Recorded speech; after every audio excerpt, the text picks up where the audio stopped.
Hi guys, it's Rachel at WTI and I want to show you this really cute stroller that I have here for my two small dogs. This is made for cats or dogs. It does come in so many different colors and styles. This one here is blue, what I chose. I do have a female and a boy. I like the fact that you can open this up either from the front and have it open if you want your dogs to hang their heads out.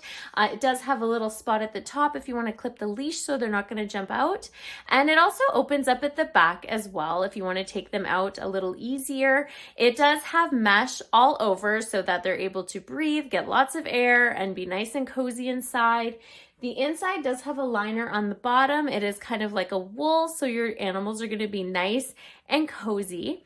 And I also like the fact that it has cup holders at the top. You have a lot of storage underneath as well if you want to carry things.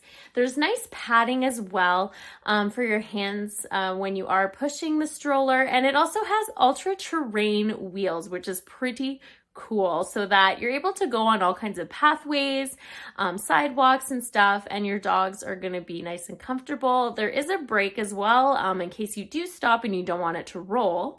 And it is foldable, super easy if you want to bring it with you in the car, you want to walk your dogs somewhere else that are not near home. Super convenient, but that's just my point of view.